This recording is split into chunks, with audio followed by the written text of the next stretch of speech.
Now, on to the point. Paying more than $23,000 for a fee in the home permitting process. An El Dorado County man thinks it's unconstitutional. Now the U.S. Supreme Court is taking up his case. A National Guard drug task force member accused of leaking information to a drug dealer. Tonight, the Sacramento Army vet denying the claims against her. Plus, the Alaska Airlines plane's door falling from the sky, how it's impacting other flights. And a controversial gun law banning concealed carry in most public places blocked again. But we're going to fight vigorously. The Attorney General has filed an appeal. The reaction from lawmakers and law enforcement tonight. But first tonight, we are following breaking news out of Texas. At least 20 people are injured after an explosion at a Fort Worth hotel. This is To the Point. I'm Alex Bell, and officials say they responded to the hotel after multiple calls about an explosion.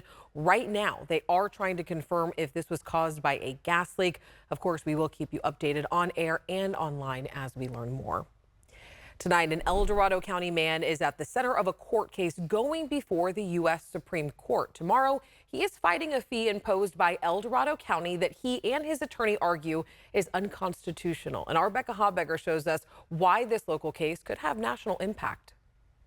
As George Sheets and his wife envisioned their retirement, they bought 10 acres outside Placerville in rural El Dorado County with plans to install an 1,800 square foot manufactured home. That was in 2016. I went in to get a building permit after I already put a deposit down on a manufactured home, and I couldn't believe what I was hearing. When Sheets applied for a permit, the county charged him more than $23,000 for something called a traffic impact mitigation fee, implemented by El Dorado County to fund public infrastructure like roads. When you're looking at how much money you have to try to retire, that is an enormous amount of money to someone like me. We spoke with him by phone from the Palm Springs area where he and his wife spend their winters. Sheets fought the fee and lost, paying it under protest so he could move forward with his house where they still live most of the year. He took El Dorado County to court, saying the fee was unconstitutional and too large compared to the size of his project. It's just ridiculous overcharges. The fee was put in place by an elected body, the El Dorado County Board of Supervisors. California courts have previously upheld such fees as constitutional and did so again here. Sheets lost in trial court and the California Court of Appeal. Then the state Supreme Court denied review, so he and his attorneys took it to the U.S. Supreme Court, which agreed to hear the case. The question that our case asks is essentially, how much can the government take from a person when they have to go into a permitting office and ask for permission to use their property? Brian Hodges is a senior attorney at Pacific Legal Foundation and on the team bringing Sheets' case to court. Through past decisions, he says the U.S. Supreme Court has said permit fees need to be related to the impact of the development and proportional to its size. They can't use that power to take more than what the government's entitled to. He says fees enacted by an elected body like county supervisors should not be exempt from that. The county's attorneys were not available for an interview, but a spokesperson for the county told ABC 10 the outcome of this case could have nationwide ramifications on how local agencies fund the cost of providing needed public infrastructure, such as roads and firefighting equipment. The county fees under attack have already been upheld by the California Superior Court and California Court of Appeal, which confirmed that the county complied with all applicable requirements for the imposition of development impact mitigation fees. Hey, thank you. John Sprankling is a professor at the University of the Pacific McGeorge School of Law who is not involved in this case. I asked him about the potential impacts if Sheets wins. The real question here is, should growth pay for itself? Because what the county has done is to impose these traffic infrastructure costs on new residents, new growth, rather than existing taxpayers. And if the Sheets site is successful, probably those costs are going to be shifted back to all taxpayers, not simply new residents. So in that sense, growth will not be paying for itself. He says the Supreme Court's decision could strike down such fees nationwide.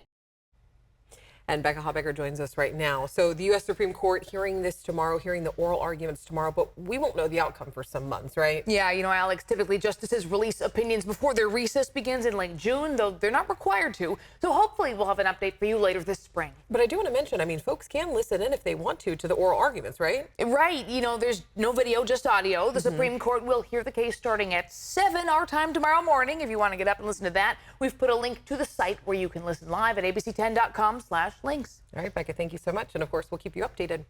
All right, tonight, 2 deaths are under investigation near Modesto after the Stanislaus Sheriff's Office says a man and a woman were found dead Sunday evening, and it happened near Hart Road. Deputies say the two hadn't been seen in days, and their relationship is unclear. But if you have any information, the Stanislaus County Sheriff's Office wants to hear from you. A Sacramento-based Russian national faces up to 20 years in prison after he was found guilty of providing about $13,000 to a terrorist organization in Syria. Investigators say that he used money transfer services between July 2020 and February 2021 to send funds to 2 known couriers of the terrorist organization, and he is set to be sentenced on March 18th. An Army veteran and a member of the California National Guard Counter-Drug Task Force has been charged with illegal possession of a firearm and leaking important raid information to known drug dealers. Although she is denying these claims, this woman's arrest has surprised people living in her nearby Antelope neighborhood. And our Jeannie Nguyen shares with us the details of the case and why a local defense attorney believes there could be some issues on how this investigation took place. I have 4 kids. When Yauheni Pietrowski isn't at work, he's spending time with his little ones in their Antelope neighborhood. He doesn't have much to complain about after living here the past 2 years. There's nothing major. I mean, no gun shooting or anything. But today, safety has become his top priority. I don't feel comfortable. According to federal court documents, one of his neighbors, Ruby Oribe, was recently charged with possession of an unregistered short-barreled rifle. An extensive investigation into Oribe, an Army vet and member of the California National Guard and Counter-Drug Task Force, found she was leaking information to known drug dealers in the Turlock area about upcoming raids. Through a search warrant at her Antelope home last December, investigators found an illegal firearm with the intent to sell it. Text messages show she knew it wasn't a legal gun and offered to sell it for more than $1,300. So I never knew that we have that kind of neighbors here. And I want my kids to be safe. But local defense attorney Mark Reichel says there may be problems with Uribe's charges, citing the Second Amendment following a 2022 Supreme Court decision. Back then, it was not illegal to have a sawed-off or a short-barreled rifle. Back then, there were no automatic weapons. Oribe appeared in court last week and was released from Sacramento County Jail on bail on Friday. She tells ABC 10 over the phone Sunday all of this is not true, and it all started because she filed a complaint at work that her supervisor had sexually assaulted her. When asked about the gun, she said it was a gift, she didn't know it was illegal, and she never had plans to sell it. Oribe also says she did not tip off drug dealers about raids and said the person in question is a friend and she was venting to him about work, not knowing about his drug activity. Oribe says she's confident all of this will eventually work out in her favor. And the California National Guard just responded to our story. They say in part California Military Department has been cooperating with this investigation. The allegations against this soldier do not reflect their highest standards, and they are unable to provide further comment at this time. Still ahead onto the point, the new requirements from the FAA after that Alaska Airlines mid-air scare. We've got a brief break from the active weather, but it's right back with us. Winter storm warning going into effect tomorrow. And what presidential candidates are now saying 1 week away from the Iowa caucuses.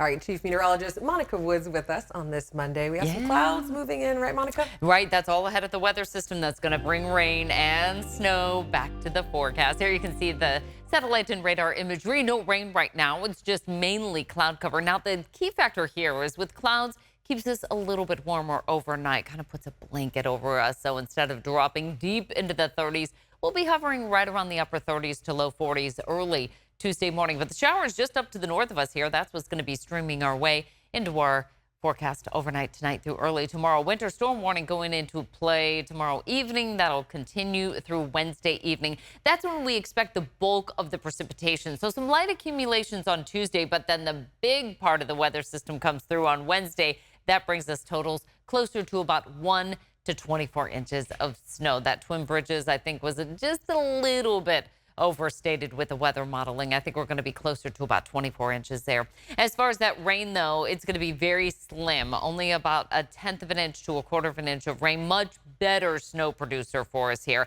Brief shot of rain coming in for tomorrow morning's commute. Now, once the snow starts up, it'll kind of come and go in terms of intensity, but overall, it stays with us through our Wednesday outlook. So by Tuesday morning, we start to see the snow. It will continue to pile up through our Wednesday. Rain is going to be in and out of here. Not really a washout forecast for us.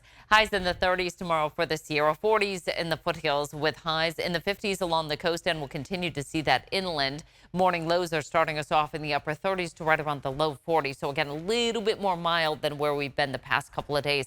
Unsettled weather again over the weekend forecast as we get through our Tuesday, Wednesday storm cycle, and then we get right back to it overnight Friday through Saturday. So expect kind of that on and off rain and snow pattern here for the next 10 days. It's going to be chilly this week, warmer though into next week.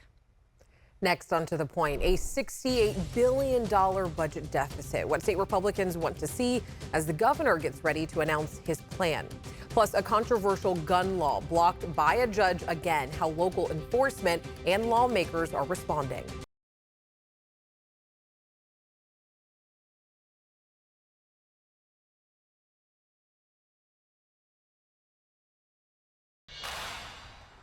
All right, breaking news right now on To the Point. Officials are investigating a deadly crash. They say a woman was hit and killed by a train.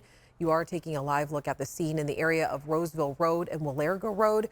We have a crew there, and we will bring you updates as we get them into our newsroom. New information tonight about the Alaska Airlines flight that lost a door plug in midair. More than 170 Boeing 737 MAX 9 planes have been grounded in light of the incident. And now we're learning about what the FAA is requiring before allowing them back into the air. New images today of that door plug from Alaska Airlines Flight 1282 that flew off just 10 minutes into a flight from Portland, Oregon to Ontario, California Friday. We are emergency. We are depressurized. We do need to return back. A Portland area teacher finding the door plug in his backyard. Inspections underway on more than 170 Boeing 737 MAX 9 planes that have now been grounded around the world after this mid-air scare. The door plug is used to cover and seal optional emergency exits. A hole left behind, the plane depressurized, oxygen masks dropping down, the plane with 179 people on board making an emergency landing in Portland. No one was seriously injured and no one was sitting in the two seats directly next to the door plug. There's this huge chunk, part of the airplane just like missing. The FAA now requiring airlines to complete enhanced inspections, which include both left and right cabin door exit plugs, door components, and fasteners before allowing those grounded planes back in the air. United saying inspectors have found loose bolts on door plugs planes in its fleet, seemingly related to installation issues. So far, the airline canceling 200 MAX 9 flights, expecting significant cancellations Tuesday as well. Tonight, the 2024 presidential campaign picking up momentum with the Iowa caucuses just 1 week away. Republican candidates are zipping across the state, hoping to sway voters, and it comes as President Biden turns to South Carolina and black voters as he sharpens his attack against former President Donald Trump. Our Morgan Norwood has the latest from Washington. The countdown to the Iowa caucuses are on, and with just 1 week to go, candidates on both sides taking aim at Donald Trump as the Republican frontrunner holds on to a commanding 30-point lead. President Biden at Mother Emanuel Church in South Carolina, where 9 people were killed in a 2015 racially motivated mass shooting. Biden laying out the stakes, warning about MAGA Republicans led by Trump, and pointing to January 6th in his efforts to overturn the 2020 election results. That's not the real world. That's not democracy. That's not America. In America, we all count. In America, we witness to serve all those who, in fact, participate. And losers are taught to concede when they lose. And he's a loser. Biden's speech interrupted by a handful of protesters calling for a ceasefire in the Israel-Hamas war. Those chants drowned out by shouts of 4 more years. I understand their passion. I've been quietly working with the Israeli government to get them to reduce and significantly get out of Gaza. using all that I can to do that. Back in Iowa, weather canceling campaign events for former South Carolina Governor Nikki Haley, who's vying for number 2 alongside Florida Governor Ron DeSantis. Both must convince their voters they have what it takes to beat the former president. Pro-Trumpers don't think I love him enough. Anti-Trumpers don't think I hate him enough. For those that want me to hit Trump more, I just am not going to do it. DeSantis vowing to stay in the race despite comments from Trump that he might drop out to back Trump instead. DeSantis says he's in it for the long haul. We have a packed schedule, and we'll be flying from Iowa to New Hampshire after caucus. And on the Democratic side, 2 long-shot candidates, Marianne Williamson and Minnesota Representative Dean Phillips, took the debate stage today in New Hampshire without their main contender, President Biden. Meantime, Governor Gavin Newsom announced that the election to replace former Republican Congressman Kevin McCarthy will happen on May 21st. McCarthy represented California's 20th district, which includes parts of Fresno, Kern, Tulare, and Kings counties. Kevin McCarthy resigned last year after being ousted as Speaker of the House. Tonight, Assembly Republicans are calling on the governor to declare a fiscal emergency in California and to call a special session. And it comes as the state is dealing with a $68 billion budget deficit. Now, the governor is expected to reveal his revised proposal on Wednesday. In December, he put a pause on all non-essential spending, including things like travel, new equipment, and office supplies. And there's been a lot of back and forth on who's to blame for the deficit. Republicans are blaming it on the Democrats, while a policy organization said it has to do with politicians spending more money than they're bringing in. And tonight, we're continuing to follow a case challenging a law in California, a new law, that's banning concealed carry in many public places. And this weekend, a federal appeals court once again blocking the law. ABC 10's Alicia Machado has more tonight on the decision and reaction from stakeholders. I spoke with the bill's author, State Senator Anthony Portantino. He tells me he's disappointed about Saturday's decision and that he and the Attorney General will continue to fight in court to make sure the full bill can be implemented. But the legislation is receiving opposition from gun rights advocates and the Stanislaus County Sheriff, who I spoke with today. The fight over concealed carry weapons in California continues. On Saturday, a new California law banning carrying firearms in many public places was blocked once again. A federal appeals court dissolved a temporary hold on an order stopping the law. It's known as Senate Bill 2 and would have prohibited people from carrying concealed guns in places like public parks, hospitals, churches, and zoos. But before that part of the law could go into effect on January 1st, it was blocked. A U.S. district judge said it violated the Second Amendment. We know that those states that have more sensible gun safety laws on the books are safer, but we're going to fight vigorously. The Attorney General has filed an appeal. A portion of the legislation still went into effect on January 1st, including more training and criteria to get a concealed carry permit. Part of the bill banning concealed carry in 26 sensitive places is in limbo. The new law functionally makes it impossible to really carry almost anywhere. They're talking about businesses or parks or churches. Stanislaus County Sheriff Jeff Dirksey opposes SB 2.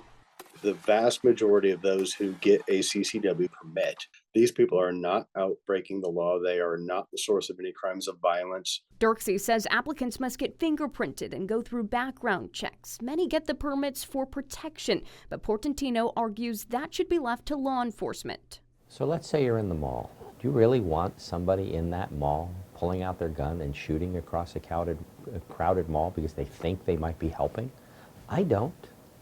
I want law enforcement to be in charge of those situations. I think we would all hope that there is no situation where a citizen or even an off-duty law enforcement, for that matter, would ever have to draw a weapon to defend themselves. But we don't really live in that world.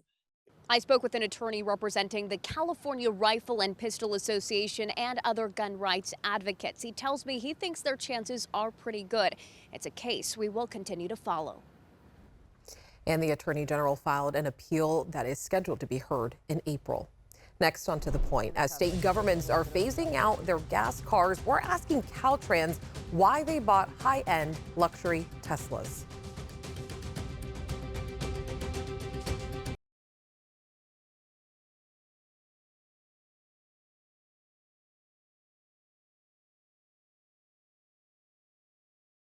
All right, coming up Wednesday after the NBA game, it was a statement that shocked Californians and is still causing debate. New gas-powered cars cannot be sold in the state by 2035, and state governments are phasing out their gas-powered cars. But we're asking Caltrans why they chose 399 Teslas at $52,000 apiece. Caltrans is adding hundreds of Teslas to their fleet. Was that a good deal? Yeah, it's a smoking deal. Taxpayers are footing the bill. And I've been told by your department that this Tesla purchase is the largest known EV fleet order from a government department. Can you confirm that? I'm being told the same thing, so yes, it is. For the first time, Caltrans sits down to talk about their new Teslas. And why did Caltrans specifically want to purchase Teslas compared to other EVs? We did not want to specifically purchase Teslas. It was merely because they were available. We show you the cars, how much they cost, and where your tax dollars are going. Again, that story coming up Wednesday after the NBA game. Thank you so much for watching To The Point. We really appreciate it. Make sure you shoot me and the team an email if you have something you want us to look into. Have a great night. I'll see you tomorrow.